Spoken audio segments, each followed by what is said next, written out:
Hey, Gaybros. Hey, Gaybros, Jose. Where are we today? Today, we are both at your apartment in Chicago. Yeah, this is like a one-off, let's say. A reunion after how many? 2 months? Yeah, probably. Yeah, a bit longer than that. I think that it was in June. Yeah. Oh, it's like June 25th. You stayed at my place and then you flew here. So Exactly. July, August, September. 3 months. 3 months? Yeah. So yeah, it's very interesting. The dynamic change is that we don't have a dive bar. Actually, our idea was recording a dive bar, and all of the dive bars that we went to were too loud and too crowded. So loud, so fun, and we stayed out so late. We certainly did. We couldn't record, but we had like a good... We tried. Yeah. We tried. Yeah. We had a good Chicago dive bar experience, I think, at least from my side. No, it was fantastic. It was a little disappointing, the rain, and that we couldn't record, but overall... Oh yeah, I had even forgotten like the rain. I mean, it was such a long night that I had even forgotten. Towards the end of the night... we dried off. Yeah, exactly, completely. But yeah, what did we watch this time? We watched the 2049 classic Blade Runner. The 2049, not like what is the year? 2017. It came out in 2017, but it's about 2049. Of course. It's like a realistic take on what 2049 is going to look like, especially for California. Just like the original Blade Runner was very clear about what 2019 would be like. I mean, when you think about downtown LA, it's not that far from that, you know. Yeah. But yeah, this is the long-awaited, never-requested sequel to the 1982 classic Blade Runner, and directed by Denis Villeneuve. You say that, but you're a fan of the original. Of the original one, yeah. As is my husband, who loves sci-fi. But when this was announced, people lost their minds. They were super excited, right? They were super excited because it was something that had been rumored like multiple times that there was going to be a sequel, but it never really materialized into anything. So my experience is that you were super excited, I think, and Pablo, my husband, and then ultimately... Well, yeah, we'll go over that, because my feeling hasn't changed that much from the first time that I watched it. But I think that it was because your husband loves sci-fi, and I do too. Denis Villeneuve came from directing Arrival, that it was a fairly good, like sci-fi movie with Amy Adams. I liked it. Yeah, I like it too. And I think, and it's actually based on a short story. It's not even like a novel. It's a short story that didn't have so much background to the story. And actually, Denis Villeneuve did a really good job about like transforming it into something bigger. So people thought that it's like, well, given the directors that they are active right now, this can be like a really good, like candidate for doing like a good sci-fi story, better than J.J. Abrams. And I want to call out that just 4 years before this was released, he directed Enemy. Only 4 years? 4 years, which we fucking love. I love the movie, yeah. And he did... they call the Sicario movies, no? Yeah, he did that. He did Incendie, which was like won the Oscar for Best Foreign Language Film. Oh, yeah. So, a very, very well-respected director. Yeah. So it was like a bit more of a match made in heaven. I think that if there had to be a sequel, I trusted him more to do like a better sequel than Ridley Scott at that time. We already saw what happened in Prometheus, and it's true that Prometheus, the problem is the script, because visually is as impressive as Blade Runner 2049, I would say. Yeah. But it was a bit more like, felt like he lost his touch with sci-fi when he used to be like a master of it. So yeah, I was genuinely excited for it. So this was my pick because several episodes ago I picked the original Blade Runner. Mm-hmm. Yeah. And that means you get...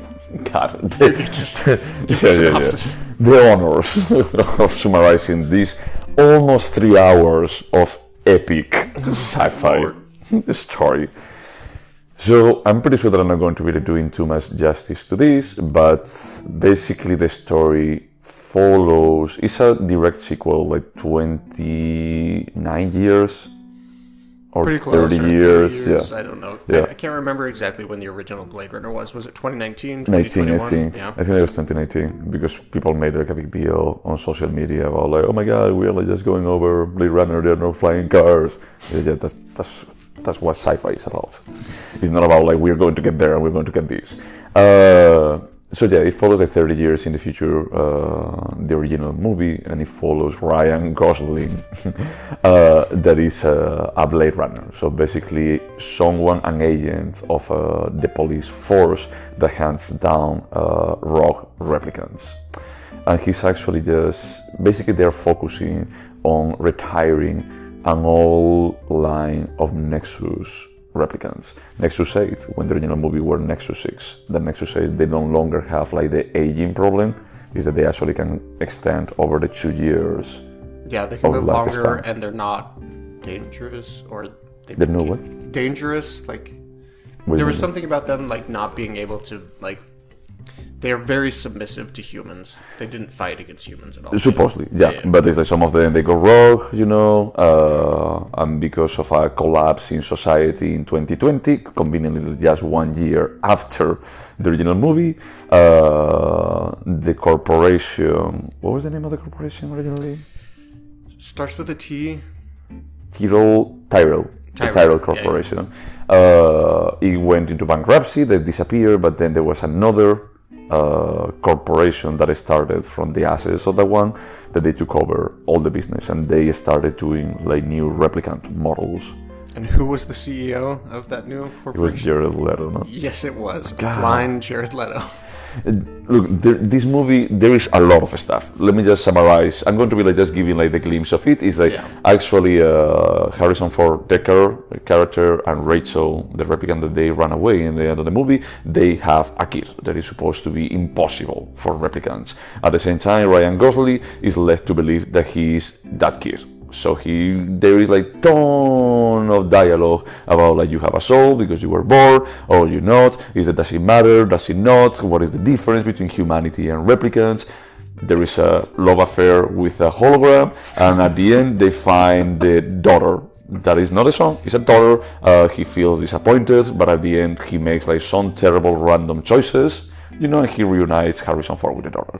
And I don't know why I feel like this is important, but Ryan Gosling thought he was that kid because of implanted memories. And that plays a significant role into him discovering that he is that kid, and then he's not that kid, and it's a roller coaster of emotions. And there's a wooden horse that's very important. Yeah, so basically they replaced the origami figurines from Edward James Olmos, that he saw sad for a second, with that wooden figurine.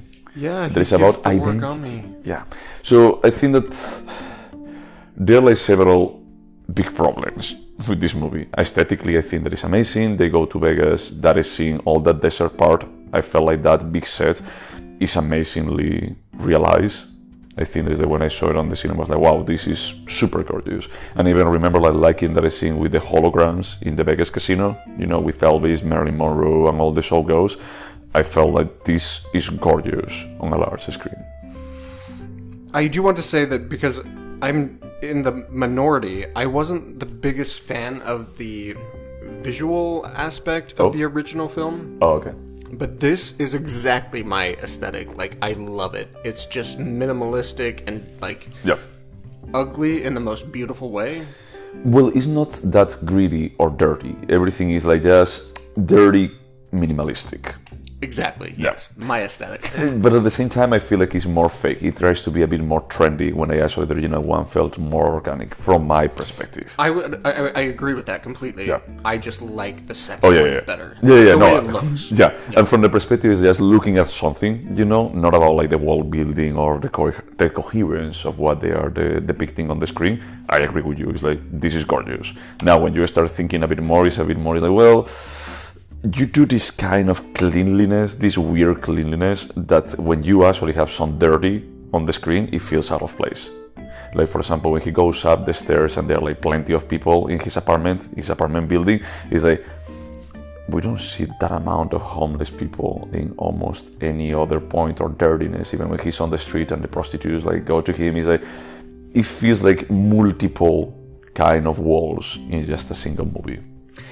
And there's not a lot of coherence, like you just mentioned. Like, when they go to Las Vegas and there's basically like limitless supplies of like alcohol and like Oh yeah. There's a living dog, and Well, because why is nobody else there? Because they said that there was some radioactivity, and they just left.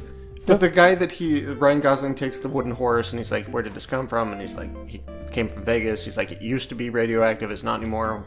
Why do people don't go there? Why? Yeah, I honestly don't know. Honestly, I was also like wondering about that. Is like, look, this is the kind of stuff, and we spent like quite a bit like talking yesterday about like user-generated content and social media and the likes. Is that this would be full of TikTokers and YouTubers right now. You know, it's like I would actually say that is that they could be in one of the giant mouse or the giant women statues. There could be like someone doing like a special about like makeup. Yeah, that's 100% true. That's the part that I feel is like, okay, I understand this is a different reality. But at the same time, you're telling me that there is a lack of resources, there is like dirtiness, there is no real like a reason for you to actually stay in LA when you can actually go to Vegas and just have an unlimited, like supplies. It's like, why? There is no radioactivity. It's cool as hell to live there.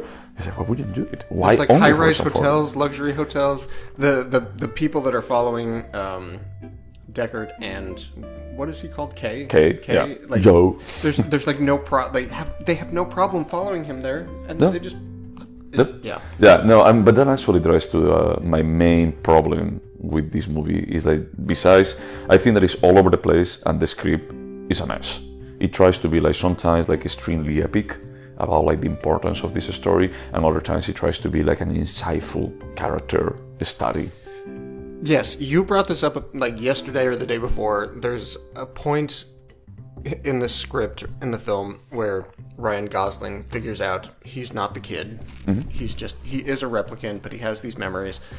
And there's this like underground army of replicants that are like, hey, we can have kids, we have souls, we're in charge of ourselves. Yeah. We're gonna have this big war. Yeah. We need you to participate, but you need to kill Deckard because he's a problem. Yeah.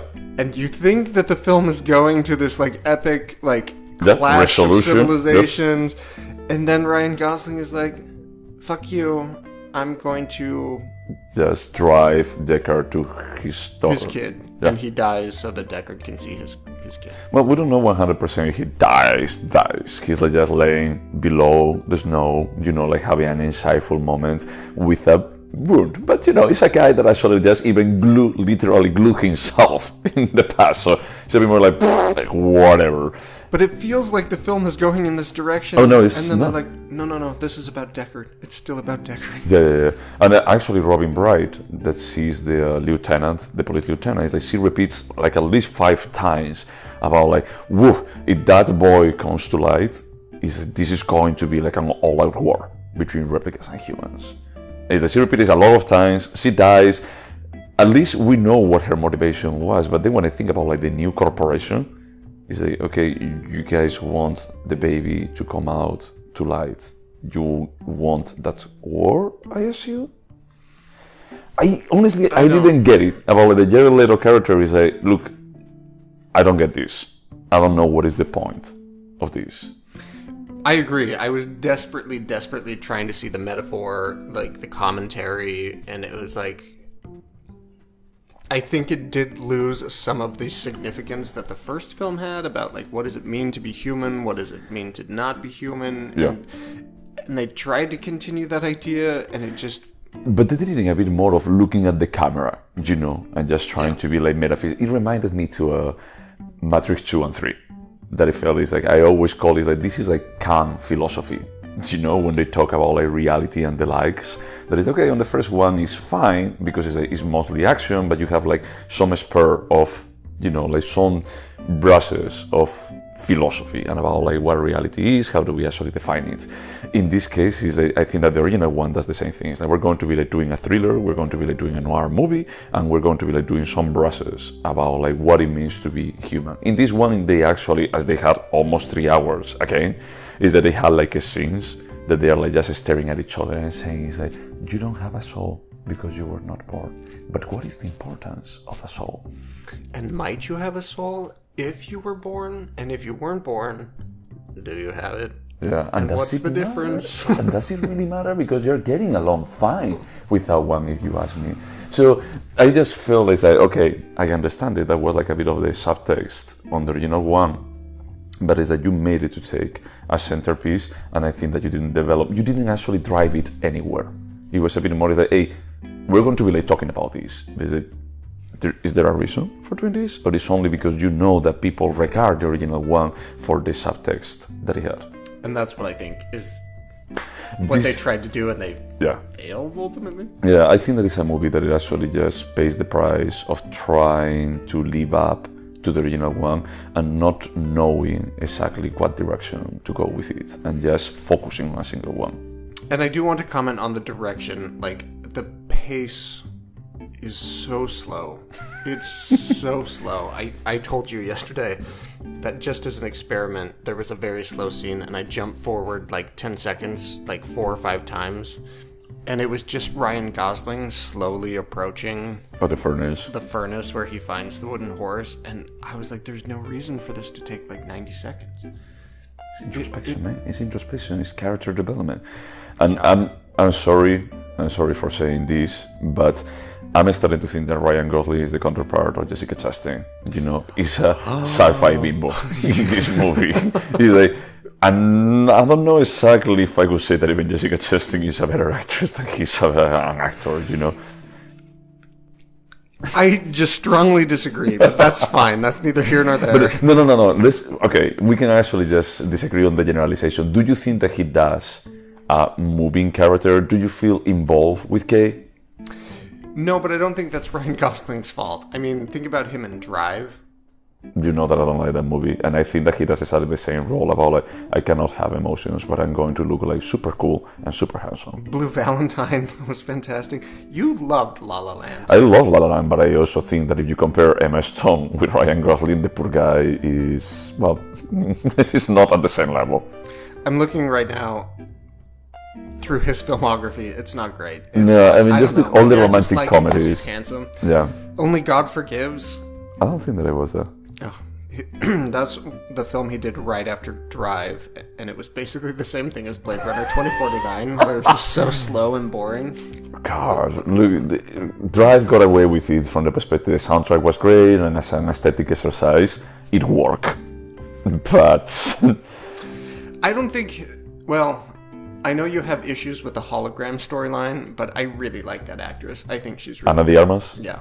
Yeah, and I love that they also like the prostitute is Mackenzie Davis, that I really liked. What else is she in? Mackenzie Davis was in Halt and Catch Fire, that TV show from ANC, and she was. I think that she's half Terminator in the latest Terminator movie. She's fantastic. No, she's great, and I think that it is someone that hadn't have like enough opportunities yet. I you know, agree. and Ana de Armas, I think that she's younger, she's cuter, you know, and she's talented. Both of them, they're like really talented, you know. Also, Robin Wright in every scene she was in was just stellar. Like, Yeah. I fucking love when she's on the screen. Yeah, no, she's amazing, you know, about like just being badass woman, about like not taking any kind of bullshit. But the problem that I had is like her script was bullshit. You know, it's like the part that I'm talking about, like the how do you say, like the discount being philosophy that they do. Half of that bullshit actually came from her mouth. So every single time that I was on the screen, it's like, oh my god, here we go again. Kill the baby. You have to find the baby. Kill every trace because humanity cannot face this. And it's like, it's what you're saying. It's like it's building up towards something.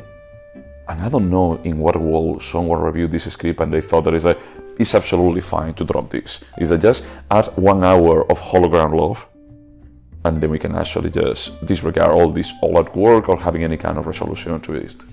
And while I just said that I loved when Robin Wright was on the screen, I hated the scene where the replicant, I can't remember her name, she comes and she squeezes glass into Robin Wright's hand, and she's like, I'm going to kill you. And she's like, do what you need to do. Yep. And then there was this awful moment when she killed Robin Wright, the replicant did. She wants to access Robin's computers, and so she just lifts her head up to do the eye verification, and then just drops her, and Robin Wright hits her head and drops, and I was like, we get it.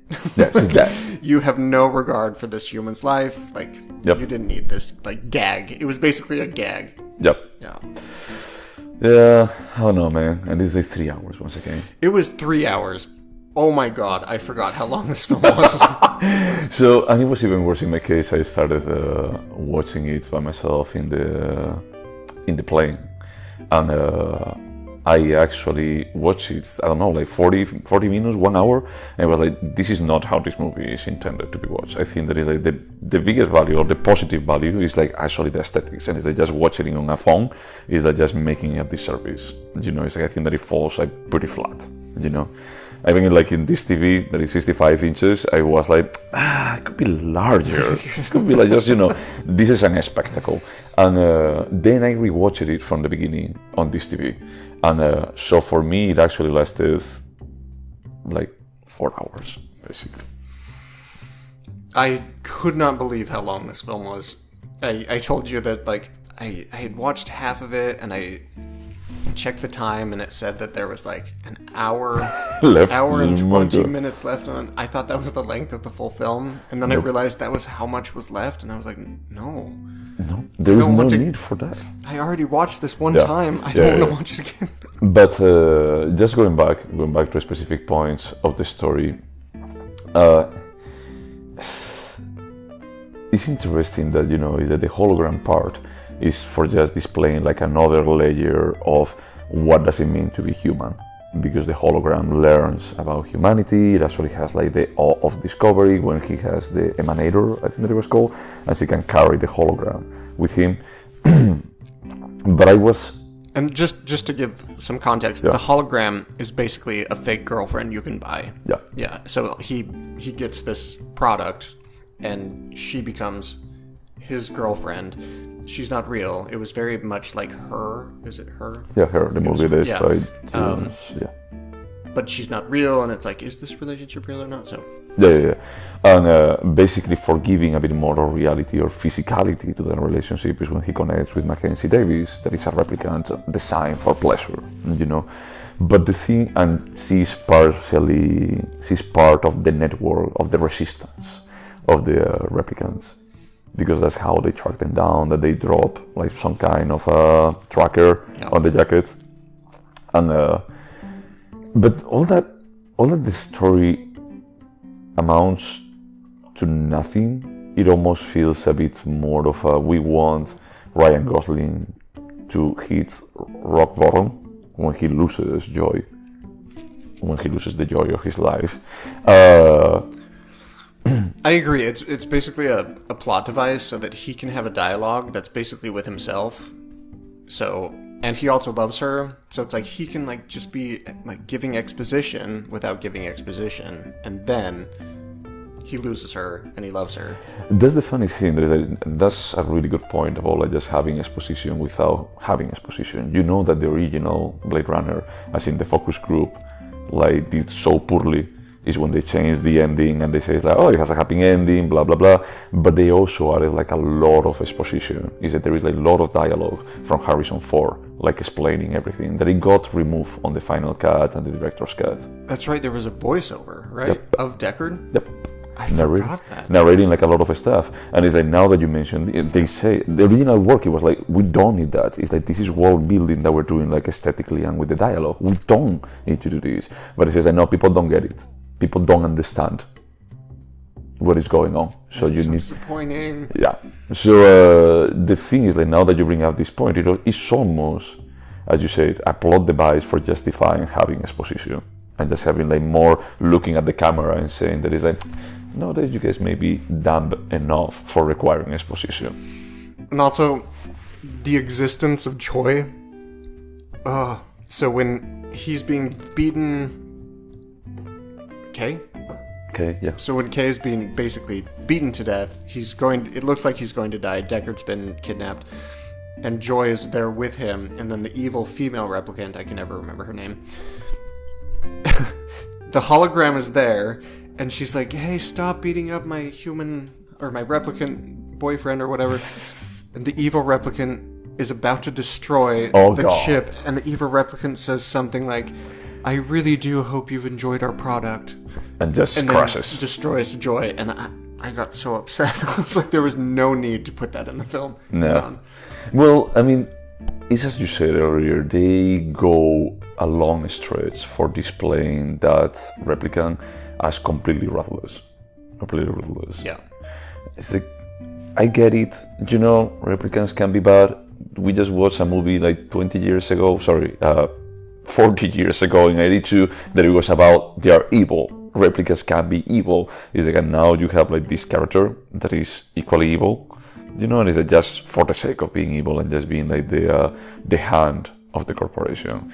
Now, when we are actually in this world so futuristic that there is, I don't know if they say like what is the population of Earth. Did they mention it in the I film? don't think so. Yeah. And probably was decimated after 2020 when there was like this big blackout and everything went to shit and they had to rebuild everything, blah blah blah. But they still have like records of the important stuff from the original movie. Yes, the most important thing. Look at that. But it feels like Robin Wright was the only lieutenant in the police force. It felt like Kay was the only Blade Runner. Yeah. It felt like this replicant that it was like the right hand of the CEO of the corporation of Jared Leto. It's like she was the only person working on that corporation. Yeah, it doesn't flesh out. No, it's a bit more of this is when you play a video game and they have like really big open worlds, but there is nothing to do with it. That is like, what is the point of doing like something this large? Is that you have like some kind of dissonance between what you are displaying on the screen and what you are telling me that this is about. Yeah, I completely agree. I mean, it felt so like it lacks direction, and not the like literal direction of the film. It's the script. The script didn't know what it was doing. Oh no! I think that it also lacks in direction too. Because from the perspective that they were like just really focused on just giving those visually striking pictures, but they are not focusing so much in doing world building as the original one was, and just creating something lively. And I think that that's on the director. That's true, and he did, after the film was commercially a failure, I think it lost the studio $80 million. Whoa, okay. This is not going to have a comeback, because the original one did have a comeback. It was also like a commercial failure. With like DVDs, right? Yeah. Well, I don't know if it was in DVDs on VHS or whatever, but it's like it was like years later when I actually just gone to home. It's like people started like just talking about it. It's like, this is actually good. And then there was like the director cut, and it's like, oh, this is actually really good. It's like, at that point it was a bit more like below everything that you guys have done, like changing the ending, all the narration, the smaller changes. Is like they could realize that below all of that there was something good. On this one, oh my god, I'm thinking if they do like a director's cut that is like 3 hours and a half, like something like they use Justice League Snyder's cut that is like 4 hours, I wouldn't even touch that. I'm sorry. Is that you had your chance with almost 3 hours of movie. This was the result. This was an ill project from the get-go. Well, the director said like, hey, nobody saw this because of the length. I should have cut out 30 minutes. No, that wasn't the problem. No, that wasn't the problem, no. Is that you actually didn't know exactly what to do with this movie. And that's the problem. Before this movie, I think that, I don't know, at that point, they announced that he was going to be making a remake of Dune. And I was like, oh yeah, I think that it's actually like a really good fit. But after watching this even a second time, Dune is coming out pretty soon, and I'm like, don't know. So after rewatching this, you lost faith in the Dune remake, right? Yeah, I'm a bit iffy, about it. I would still go to watch it because I love Dune. It's one of my favorite books. But Denis Villeneuve, I love Enemy. I think that Arrival is probably one of the best sci-fi movies of the last 15 years or 10 years. Let's just leave 10. But this is a pity because I think that he had the mediums for doing something better. I do think he excels when he has more intimate character studies. That's his thing. Yeah, definitely. But it's like here he tried to do something epic along the way, and he couldn't decide about where to draw the line. Yep. Yeah, it's a pity because again, visually it's perfect for me, but the story just doesn't make any sense. Yeah, and yeah, I don't want to go into the questions, but yeah, doesn't really matter. I remember like when I left, there are a couple of times that I left the cinema with I'm super excited to see this, and with people that they are super excited to see this, and just people leaving the cinema and says like this was really good, and for me it's like, was it? And just having like this doubt, this sort of a doubt is how I left this movie the first time. It's like, I don't think that this was that good, but as is this kind of visual spectacle, is like you walk away okay, let's say. After the first time I watched it, I was like, okay, like it's not sci-fi's not my thing in general, but I was like, okay, that was beautiful visually, and then I stopped. But yeah, what I was going to say is that this was one of those movies. I went to watch it with a friend. Alberto also loves Blade Runner, the original one, and he loves sci-fi. If I recall correctly, he was like, yeah, this was good. I didn't have like too much expectations for doing like a follow-up to a beloved classic from the 80s, but this was good. The other one, it was like many years ago, it was the second Batman movie by Christopher Nolan. What was the name? The Dark Knight? Was it The Dark Knight Returns? No, that's the third one, or The Dark Knight Rises, or something like that. Coincidentally, I just read on Denis Villeneuve's IMDb page that he's a big fan of Christopher Nolan. Oh my god. Well, and the admiration is mutual. My god. I probably saw it, I said it here before, but I think that Christopher Nolan is one of the biggest disappointments. Yeah, he's a fraud. Yeah. I was going to say, like, he's a hack. But like, no, let's not go that far. So thank you so much for just getting there. I think that is similar to this case, is that the lower budget he had, the more inventive and original and, like, interesting he could be. I think that his best work probably is going to be like Memento. And the last one that I could save from a pyre, it would be The Majestic. Yeah. It's called The Majestic? Like the Magician's one? With Hugh Prestige. Jackman. The Prestige. Yeah, The Majestic is something else. I think that is I watched it not too long ago, and again, it doesn't need to be 2 hours and a half, but it's fun. It's decent, Yeah, it's an entertainment piece. But everything else, oh my god. Yeah, Tenet, just forget about that. And I think that Denis Villeneuve is going on the same path. That is, I don't know why big studios like him so much, because what he used to do really well, as you said, is like just intimate character stories. Because Arrival is exactly that. It's interesting because yesterday I went to the Art Institute of Chicago and I saw this enormous painting and I was like, that looks like a Picasso, but he didn't like paint at that scale. And I started to think like how... Guernica?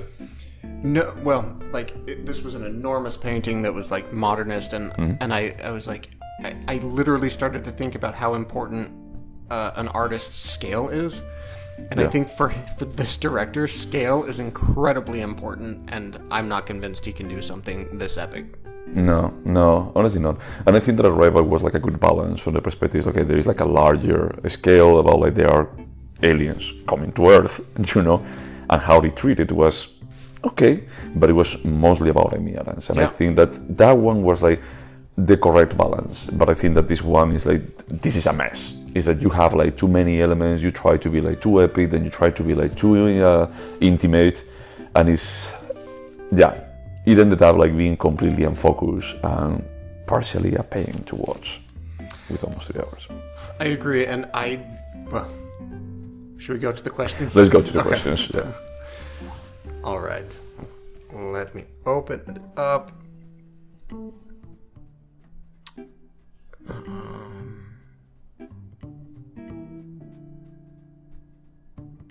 All right, so would you watch this again, Jose?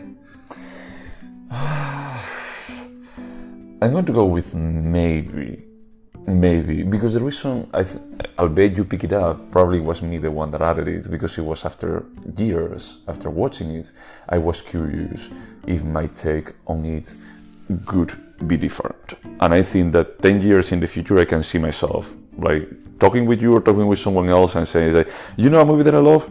Blade Runner. And a movie that I don't love? Blade Runner 2049. But maybe it wasn't that bad. you know.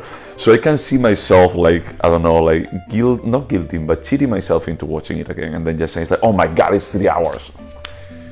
I initially wrote no for myself, but then I was like, I completely forgot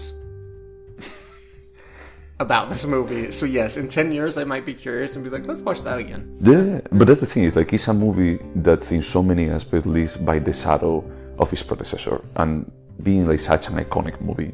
And it's like you're going, and this is not your case because you don't love sci-fi, but for me it's like I love the original one, so it's going to be like driving me to say this is not as bad as it could have been, but it's not as good as it should have been.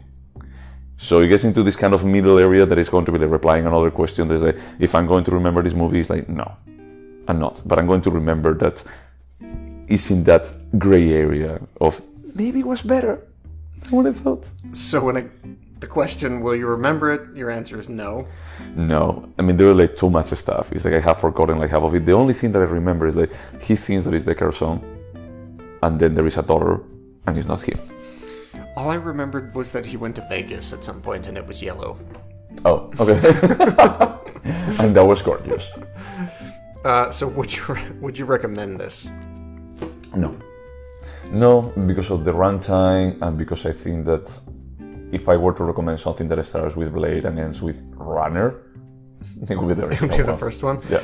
I can't imagine a situation where I would be like, oh, you know what? You should check out Blade Runner 2049. Like, it's not that I hate this film. I don't hate it. It's not like the worst film, but it's just not good enough to like be at the top of my mind to recommend someone.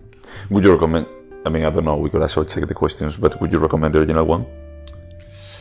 Probably. I don't appreciate the original like most people do, but I understand enough to understand that it's like, it's important, it's good, like it's just not my type of film. So if someone came to me and was like, hey, what are some really like good sci-fi films? Blade Runner would probably pop up. Good. And then Moon. Oh, okay, interesting.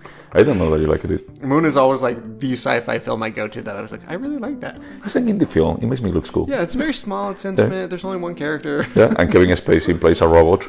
He doesn't molest anyone. But yeah. Oh, and then Is Sam Rockwell? Yeah, it's Sam Rockwell. Yeah. And then what's the name of he replayed Hal, right? Basically. Yeah. Yeah.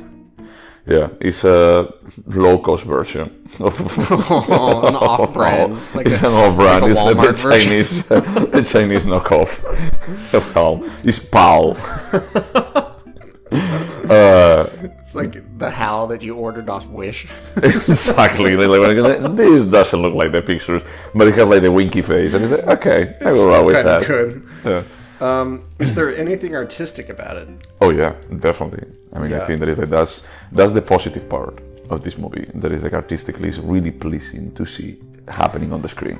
I don't want to be overly superlative, but I think it's one of the most beautiful films that I've seen. Like we talked about this a lot. Like the style over substance is like it's incredible. Yeah. No, on that perspective, I would agree. There is a lot of love that it went into just designing the sets, designing some of the technology, you know, like especially technology that is only going to be like twice on the screen, and making it look like this could happen, you know, like the hologram projector that is on the small studio where he lives in, you know, it's designed like to perfection, about like to make sense, you know. And going to the other end of the spectrum, when he goes to the junkyard where all the metal is and they find like the child sweatshop, like it's ugly, but it's just so like compelling, the visuals. It's like you get so much from seeing all these kids work with the metals and like no, that's like the strength of this film. That's something that I will never, if someone tell me a movie, a sci-fi movie, and it's something else that I think that the sci-fi genre in the last 10 years have evolved into what you were saying about more like cleanliness, you know, a bit more of everything is pretty minimalistic, but there are still like big sets and the lights, but it's like everything is like very, you know, like well placed for just giving this kind of awe of the size of everything, you know. You can think about Oblivion. I think that it was like the one with Tom Cruise. I don't know if you saw it. Yeah, where he goes to like A world. He lives in some kind of floating house kind of thing, and he explores, and then there's like a civilization underground, creatures, blah blah blah blah blah. But it's like the aesthetics is something that has been like just cleaned up quite a bit. But if you actually go to the early 2000s and the 90s, you still have like a bit of a dirtier kind of aspect of it, like Gattaca, for example.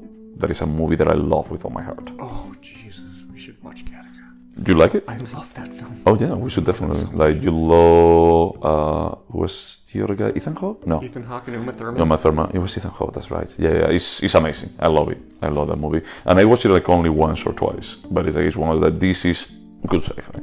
Oh, and it takes place in that Frank Lloyd Wright building. Oh, that's right. Yeah. We should put it on the list. Definitely. You know, it's like my pick goes next, but it's like that should be soon. Let's just leave it like that. All right, we'll put it on the to be watched list. Yeah. What is the next question? Sorry. Is this a timeless piece? I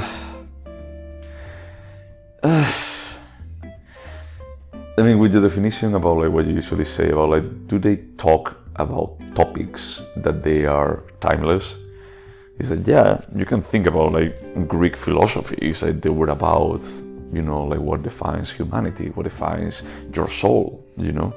Well, soul is a bit more of concepts, you know, from the 14th, 15th century. I don't remember like who was the philosopher, this religious philosopher. I'm going to say like Descartes, but I don't remember who it was that he introduced like the concept of a soul. But I think that maybe timeless from the perspective of the value that you're going to be like getting is the same. I think it's 100% timeless. We have a hard time saying yes because it's not a great film, but I feel like whatever we got out of this film in 50 years, they will get the same. It may be close to zero. Yeah. And it won't make sense, but that is timeless. That it will never make sense, and it will always be beautiful. Yeah. And I also think that the original Blade Runner, I know that we don't fully agree on that. It's like, I think that the aesthetic that it had is like, it's timeless. It was like the first kind of steampunk, right, film. Yeah. And this one is not that much steampunk because they drop like the grittiness of the environments. You know, they try to be a bit, as you said, like minimalistic. And it's like, it's its own aesthetic, and it's aesthetic that is like right now is the in thing. You know, from that perspective, it's great, but I think that we will be able to appreciate that, you know, in whatever time. I'm actually super curious to see in 50 years how I would feel about this film. Will I be alive in 50 years? Probably not. Well, you may 40. Be alive. You may be alive, but it's also like probably your appreciation of cinema is going to be like slightly different, you know. True. But let's say like in 10 years, as we actually said, it's like in 10 years, I just revisit this movie, I think that it would still hold its place. Whatever the place is. whatever that, you know, place in history. So would you turn this into a TV show? I think that for the original one, I say yes. For this one, I would say...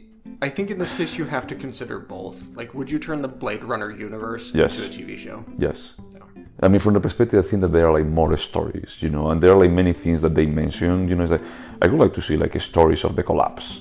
And I think that they actually released some comic, you know, like Blade Runner 2021 or something like that, for just talking about that, like a tie-in that you don't need to read, you know, but it's like just giving you a bit more of a, I don't know, like insight into how this world survived this collapse, you know. And it's true that it's like when this movie was done in the original one in 1982 and they actually put it in 2019, you could say that it's like maybe we're going to have like some of this stuff, but there is no such a big jump in technology from 2019 to 2041 on those 30 years, and they use that kind of collapse, that kind of blackout, and just having to rebuild as a way of saying like the only technological jump that it happens is the holograms, that they were not so present back then. So to answer this question, I actually find it interesting because I would not watch this TV show, but I think there's enough there to make many seasons of a TV show. And I think specifically about like the brief mention about the underground army of replicants that just appears for like 5 seconds and then disappears. Yeah. Like, there's a lot of like origin story, and there's a lot more story to pull from this universe. 100%. Do you think that they will be, I was checking this, do you think that they would make a sequel to this? Because everything is left open for having a sequel. I would... I don't know. I initially wanted to say I doubt it because of the commercial failure, but there's probably enough like dedicated fans to the original that they could try something on a smaller scale. Oh, that would be actually probably beneficial. Yeah. So yeah, maybe. Yeah. And especially because like every studio right now is obsessed with sequels, remakes. Yeah, but I mean that was the reason why they created this one. Yeah. So it's like I don't know if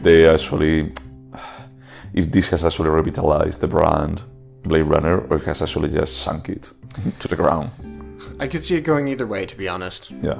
And it's a pity because, again, I think there's a lot in this universe that could be built out. Yeah. And something that I forgot to mention, something that I love aesthetically, and a scene that I actually say, okay, I love that scene. I even turn off the light because I remember the contrast was pretty low. Is when they are leaving LA and they are just flying, with the cars, and they go into the ocean and they are just fighting on the car.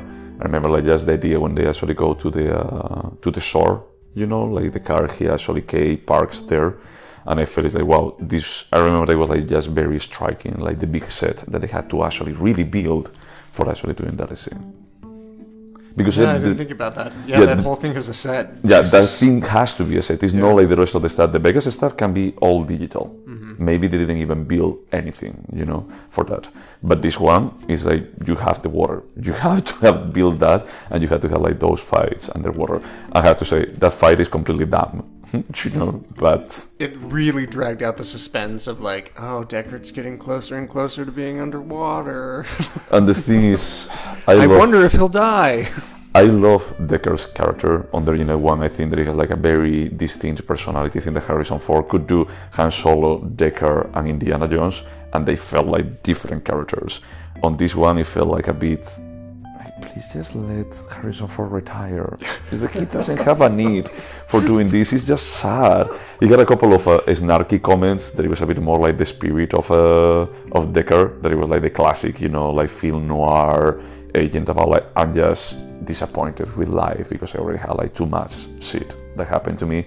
And he got a couple of those comments, but it's it's just sad.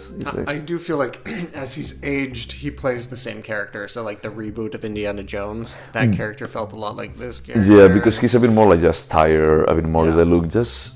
Okay, I would do it, but just... How old is he? He's almost 80, right? I think so, yeah. Is he still with Callista Flockhart? I love her name. That's the only reason why I remember her name. I forgot they were together. I don't know. Yeah. In fact, the only girlfriend I've ever had is related to him, and they went to family reunions together. Wow, okay. Yeah. Are you still in contact with the girlfriend? I am, yeah. Just I would like to meet him in person. Can I take my bestie with me? I'd really like to meet Callista. Oh, is it related to Callista or to Harrison Ford? Harrison Ford. Her last name is Ford. Oh, nice. Yeah. Mm-hmm. But yeah, I think that, for example, when he got hired for doing the Han Solo role on episode 7, I think that part of the agreement was I want to get killed. I'm sorry, spoiler alert, but it's he dies, and it's a bit more I really want to get killed. I want to get done with this, because he never really liked Star Wars. I'm 100% certain I saw episode 7, and I don't remember him at all, but I didn't see episodes 4, 5, and 6, so... You only watched the 7. Okay, that's good. I watched 1, 2, 3. Oh, you told me, yeah. 7, 8, 9. Yeah. I'm not going to be making you watch 4, 5, 6. I'm not a big fan of Star Wars. And he always said that he loves the Indiana Jones character. And he always said, I don't like Han Solo. That's weird. It's weird just to say that because it's so, iconic. Epic. Yeah. Yeah.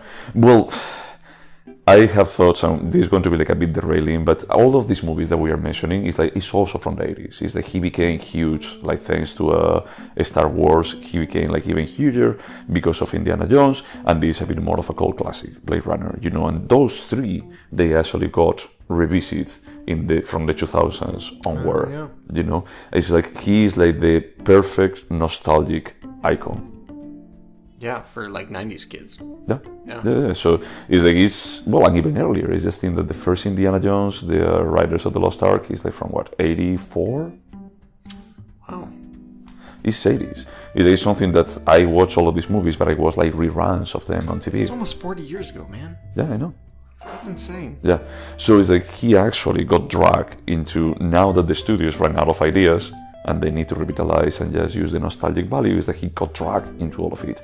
And I'm surprised he did this. I think that this is better than the Crystal Skull. Yeah, like the Crystal Skull, I think that is better than the... Oh yeah, 100%. Yeah, there is no saving grace on that, and I love Kate Blanchett. We love Kate Blanchett, but it's like, oh my god, why?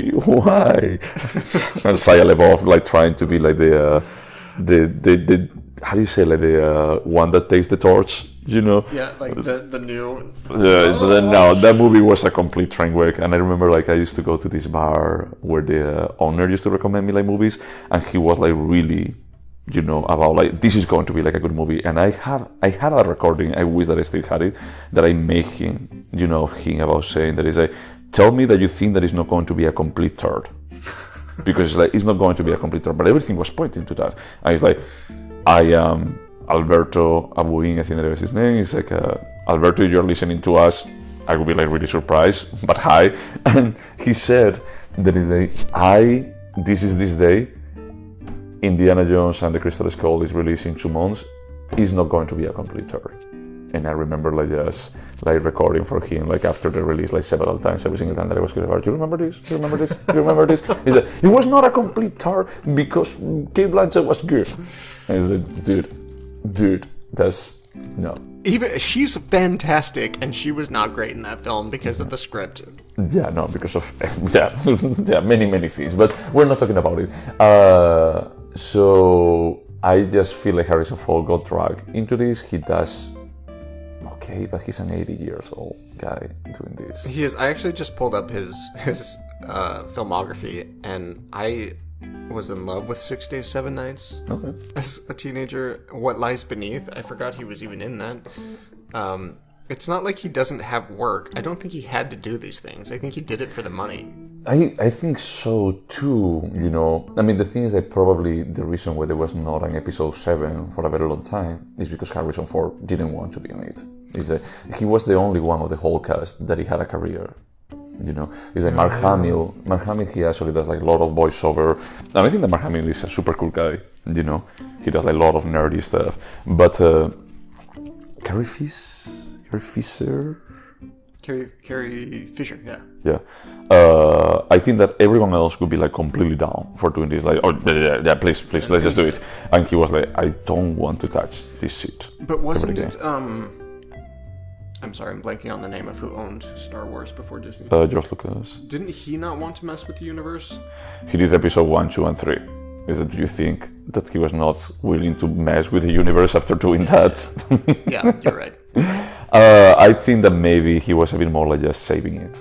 A bit more, it's like he was also like just thinking it from the perspective, it's like, hey, I would do this if I really need money. Because episode 7 didn't need to be like right away after episode 6. It didn't need to reuse the same characters. It didn't need to go for the nostalgic value. That makes sense. But I think that when Disney is stepping, it's like, hey, we are buying this license, we're going to be like just milking the crap out of it. I think that I watched episode 7. I think that I watched it twice by mistake. I watched Rogue One and I fell asleep. And then I watched episode 8 and I thought that it's like, well, Laura Dern is there. That's cool. I don't... But you said that you only watched episode 7. No. I think that I've seen every single episode after all the other 7 ones. And on, because my husband dragged me to them. Oh, gotcha. And I just don't remember. Yeah, episode 9, I didn't want to watch it. I think that there was like with my ex, after episode 8, we said, it's like, well, you like these movies. He's like, no, I don't. He said, well, I thought that you were the one that likes them. And we got to a point and said, like, neither of us like this shit, so let's never watch one of these. Well, if my husband wants to go, I go. That doesn't mean I don't sleep or don't pay attention. Okay. No, that's fair. So, last question before we score. Do you think this movie could have been better? Definitely. Yeah. Definitely, but I think that it's like with the perspective that they had on this movie, I think that I mentioned it earlier, it was an ill-fated project. Yeah, I just think somebody should have edited that script. Somebody should have rewrote that script. Yeah. And someone should have selected, a different director for this. Oh, that's harsh, but it's true. Yeah. I don't know if that should be a question, about like adding about like could another director would have been better for this? Because we discuss it from time to time that they have like their own staple, their own style, like good directors. Is like I think that this is not the director for doing this. I would have loved if like Christopher Nolan had directed this. Actually, yeah, that they actually do the Christopher Nolan's cut of Blade Runner 2049 and do the Tenet Villeneuve cut. All right, so So we score this. we should score. This was my pick. You have to score first. I've already written down my scores. Okay, I had to say that this is a tough one for me to score, because I think that there are like many problems. I think that I would never recommend it to anyone, or if someone tells me, is this the worst sequel that Blade Runner could have had? It's like, no, it's not. It could have been worse. Now, it's not even like a, how do you say? In Spanish, we have a saying about like someone is not even like up the heights of their shoes, of the sole of the shoes. I think that is one of those cases about like, look, you try to be too much like it, then trying to put your own imprint, and nothing succeeded. So it's like if I were to analyze it in a vacuum, this movie would have been better. Visually, it succeeded. Oh yeah, visually. I'm going to say 5.5. That's my score. No way. Okay, because as I say, it's like for me a 6 is good. It's like this is not good. The only thing that makes this like 5 is perfectly mediocre. The only thing that bumps it up is the visual aspect. Yep. Like, I mean, that's it. There's nothing more to the story. Maybe like Robin Wright's performance, but yeah. Look, if this was a movie that it was 90 to 120 minutes, I would have said like a 6. 100%. Maybe like 6.5. That is like the visual aspect is like I can enjoy it, but it's like it gets to a point that is like painful to keep watching this. And it felt a lot like I kept thinking of the Christopher Nolan film Inception, where it's like, oh, the film wrapped up. No, there's an entire third act after this. Well, but the funny thing is like even when you think that there is going to be a fourth act, when you have like all these like the underground militia of replicants, they don't go anywhere. It's like, so what is the point? It's like, so you're telling us like, oh, you thought that this was going to be like big, It's not. It was a character study. Bam, surprise. It's the old switcheroo. But all the switcheroo after 2 hours and 40 minutes. Well, overall, it was an interesting experience because I feel like we both forgot this film. I wanted to give it a second try because I was thinking that maybe it was too harsh the first time that I watched it, and maybe it was better than I remember. We were kinder the first time. Oh yeah, we were. 100%. Oh yeah, we were. And I remember that you told me that you really liked it. I remember telling you that I liked it more than the first one. Yeah. I don't feel that way anymore. Well, I mean, we only had to check the scores, and it's like pretty clear that it's like, nope, that's not the case. Yeah, I gave it an 8 and you gave it a 9, so yeah, we definitely. Yeah, I think that one is iconic. It actually left like an imprint for future generations. This one is not. No. This one could have not happened and will be absolutely fine. And I'm in shock that this has an 88 on Rotten Tomatoes, that it has an 83 on Metacritic. It's insane to me. I think there is a bit more like that was the boom. The initial boom is like we are in a historic moment, and when enough people are convinced that we are in a historic moment, is that people cannot look at it for just the sheer value. Is that they are just looking into, I want to be part of this historic moment. I was not in 82 alive. I didn't go to the cinema at least for watching Blade Runner. So this is a historic moment, and I'm going to be like giving it a freaking 10. And I actually understand that. Like when I go to film festivals, like the excitement of it, I always inflate my scores, which is ridiculous. Yeah, we should actually go to a film festival. We should go to Sundance. That would be amazing, man. I could do it. You know that. We need to actually just get some, how do you say, accreditation? Oh, credentials. Credentials, like press credentials. Yeah. Well, you can make it happen. All right.